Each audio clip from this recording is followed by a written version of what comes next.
The script was in gestation. Uh, Gene Reynolds had gone to London, where Larry Gelbart was living. He sold the idea of Larry to write this, and he knew that Larry possibly might be interested in coming back to the States. It was at a time where Larry had been doing the Marty Feldman show, and he'd been living there for about 9 years.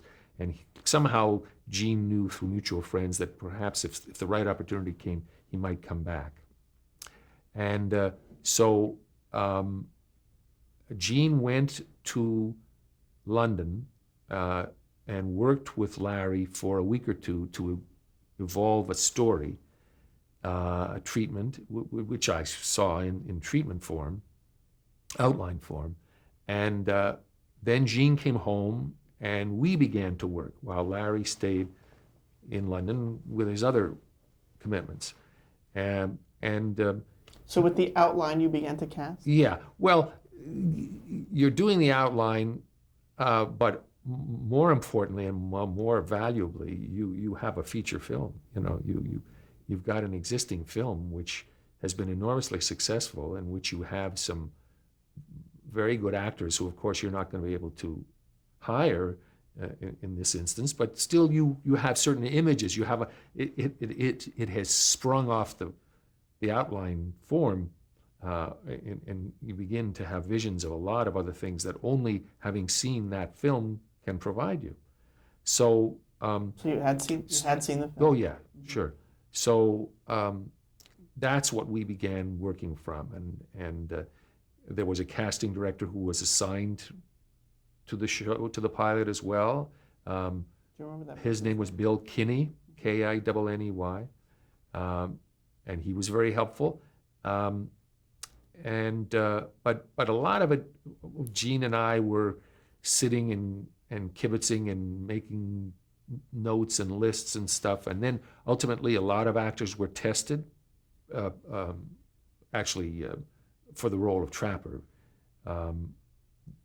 Alan, it's a kind of famous story where Alan went right down to the wire and was non-committal, and on the eve of our starting production, finally said okay.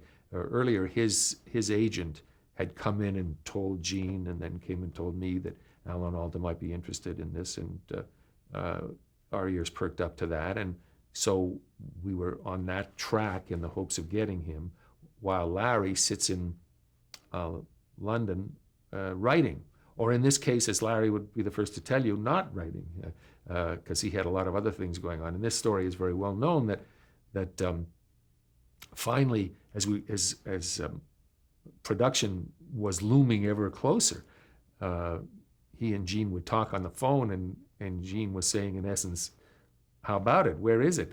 And Larry said, "Oh yeah, I just finished it over the weekend. It's in the mail." Yeah, well, so is the check in the mail, and then Larry, with that,